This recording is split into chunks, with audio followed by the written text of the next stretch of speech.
इमाम जाफर सादिक अलैहिस्सलाम ने सदका देने का क्या तरीका बताया? कौन सा सदका मौत से बचाता है? किस तरह से सदका किया जाए जो मौत के मुंह से भी छीन कर ले आए?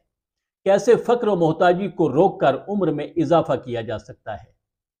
क्या सदका गुनाहों की पकड़ से भी बचाता है? अफजल तरीन सदका कौन सा होता है और ये किसको देना चाहिए? क्या सदका एलानिया भी दिया जा सकता है? क्या मुश्तरका सदके का भी कोई तसव्वुर मौजूद है? जिसको सदका दिया जाए उससे क्या करवाया जाए? ये वीडियो सदके के मुतालिक हर सवाल का जवाब है। मैं हूं सैयद आमिर जाफरी। इमाम जाफर सादिक अलैहिस्सलाम ने इरशाद फरमाया, अल्लाह के एक बंदे ने 18 साल इबादत की, फिर एक औरत से उसकी मुलाकात हुई और वो उसके दिल में बैठ गई। वो शख्स अपने नफ्स के बहकावे में आकर तन्हाई के एक मौका पर उस औरत के पास पहुंच गया। उस औरत ने भी उसका साथ दिया। जैसे ही उस आबिद ने अपनी ख्वाहिश पूरी कर ली, मलिकुल मौत उसके सरहाने पहुंच गया और उसकी जुबान बंद कर दी। ऐन उसी वक्त एक साइल वहां से गुजरा। उस आबिद ने उसकी तरफ इशारा किया कि उसकी चादर से रोटी ले ले। अल्लाह ताला ने जिना की वजह से उसकी सारी जिंदगी के आमाल को बातिल कर दिया और रोटी के इस सदके की वजह से उसे मुआफ कर दिया। इस फरमान से यह बात वाज़ेह होती है कि जब बंदा कोई गुनाह करता है तो दुनिया में भी उसकी पकड़ होती है, और सदका एक ऐसा अमल है जिससे गुनाह मुआफ हो जाते हैं, और जब गुनाह मुआफ हो जाए तो फिर दुनिया और आखिरत में उसकी रहमत और करम की बारिश बरसती है। सदका एक ऐसी चीज़ है जो मौत को भी टाल देती है। ये सिर्फ कहावत नहीं, बल्कि इमाम जाफर सादिक अलैहिस्सलाम का फरमान है कि तुम लोग अपने मरीजों की दवा सदके से करो, और क्या तुम में से कोई है जो अपने पूरे दिन के खर्चे को सदका कर दे? बेशक मलिकुल मौत की तरफ रूह को कब्ज करने का हुक्मनामा जारी हो जाता है और उस वक्त वो बंदा सदका कर देता है, तो मलिकुल मौत से कहा जाता है कि इसका हुक्मनामा मनसूख हो गया है। यानी ये सदका इतनी मिकदार में होना चाहिए जितना आपका एक दिन का खर्चा है। अजर तो किसी को एक गिलास पानी पिलाने का भी मिलता है। सादिक आले मोहम्मद अलैहिस्सलाम का फरमान है कि क़यामत के दिन वो पहली चीज जिससे इब्तदा की जाएगी वो पानी का सदका है।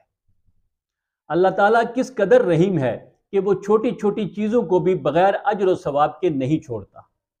रसूल अल्लाह सल्लल्लाहु अलैहि वसल्लम ने एक शख्स से फरमाया, क्या तुम रोजे से हो? उसने कहा नहीं।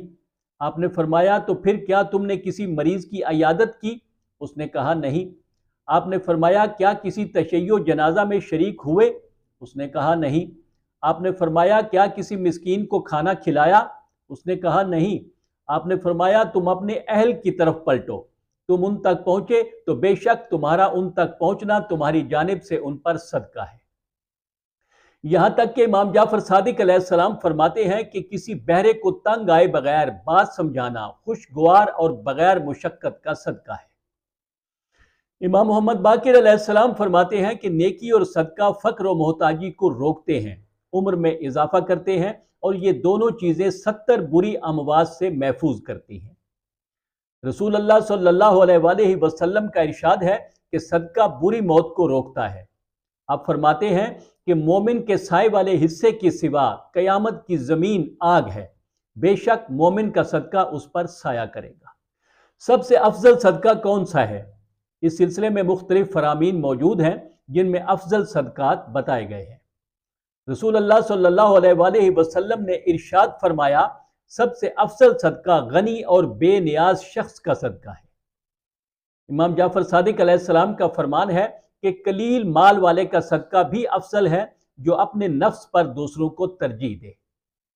एक और मौका पर आपसे पूछा गया कि कौन सा सदका अफजल है?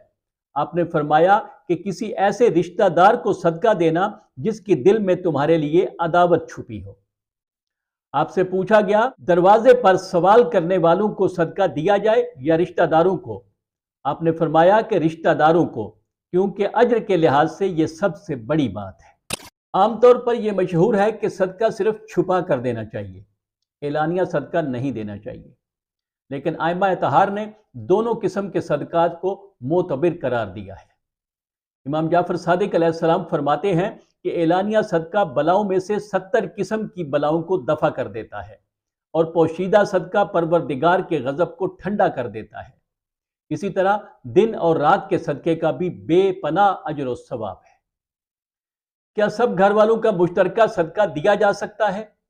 امام جعفر صادق علیہ السلام فرماتے ہیں کہ اگر اچھائی کا کام 80 ہاتھوں پر جاری ہو تو یقیناً ان تمام کو اجر دیا جائے گا اور اچھائی کرنے والے کے ثواب میں کسی قسم کی کمی بھی نہیں ہوگی۔ مولا علی علیہ السلام نے ارشاد فرمایا کہ میں نے ایک دن 1 دینار صدقہ کیا تو رسول اللہ صلی اللہ علیہ وآلہ وسلم نے ارشاد فرمایا، اے علی، کیا تمہیں معلوم ہے کہ مومن کا صدقہ سائل کے ہاتھ میں نہیں پہنچتا یہاں تک کہ اللہ کے ہاتھ میں پہنچتا ہے؟ معلّہ ابن خنیس سے روایت ہے کہ امام جعفر صادق علیہ السلام ایک رات بنو سعدہ کی آبادی کی طرف جانے کے ارادے سے نکلے۔ بارش برس رہی تھی، میں بھی آپ کے پیچھے چل پڑا۔ ان کے پاس روٹیوں کی بھری ہوئی ایک تھیلی تھی۔ میں نے عرض کی کہ اس تھیلی کو میں اٹھا لوں؟ امام نے فرمایا، نہیں، میں اس کو اٹھانے میں تم سے بہتر ہوں، البتہ میرے ساتھ چلو۔ راوی کہتا ہے کہ ہم ایک ایسے گروہ کے پاس پہنچے جو سب کے سب سو رہے تھے۔ آپ نے ان میں سے ہر ایک کے کپڑوں کے نیچے ایک ایک دو دو روٹیاں چھپا کر رکھ دی۔ جب ہم واپس پلٹے تو میں نے پوچھا کہ کیا یہ لوگ حق کی معرفت رکھتے ہیں؟ آپ نے فرمایا کہ اگر وہ حق کی معرفت رکھتے تو ہم ان کے ساتھ دسترخوان پر بیٹھتے۔ بے شک اللہ نے ہر چیز کے لیے جمع کرنے والے کو معین کیا ہے جو اس کو جمع کر لیتے ہیں سوائے صدقے کے۔ بے شک پروردگار اس کو بذات خود لیتا اور قبول کرتا ہے۔ میرے پدر بزرگوار جب کسی چیز کا صدقہ دیتے تھے تو اس چیز کو سائل کے ہاتھ میں رکھتے اور پھر اٹھا کر اس کو چومتے اور سونگھتے تھے اور پھر اسے سائل کے ہاتھ میں واپس کر دیتے تھے۔ یہ عمل آپ اس وجہ سے انجام دیتے تھے کیونکہ صدقہ سائل کے ہاتھ میں واقع ہونے سے پہلے اللہ تعالیٰ کے ہاتھ میں واقع ہوتا ہے۔ بس میں پسند کرتا ہوں کہ میرا ہاتھ اس سے جڑ جائے جس کے پیچھے اللہ کا ہاتھ ہے۔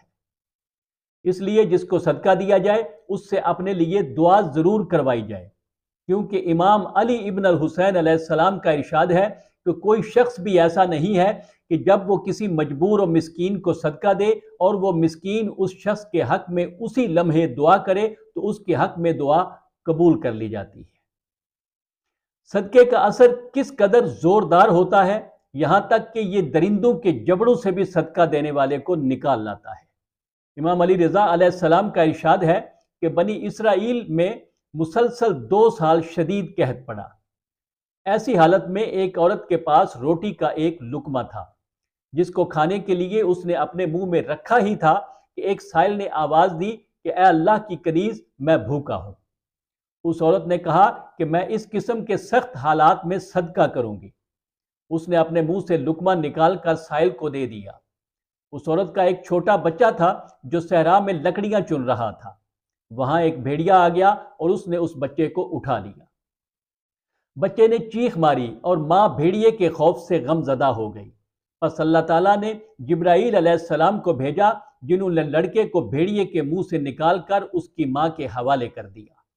اس ماں سے جبرائیل علیہ السلام نے فرمایا، اے کنیز خدا، کیا تو اس لقمے کے بدلے اس لقمے سے راضی ہے؟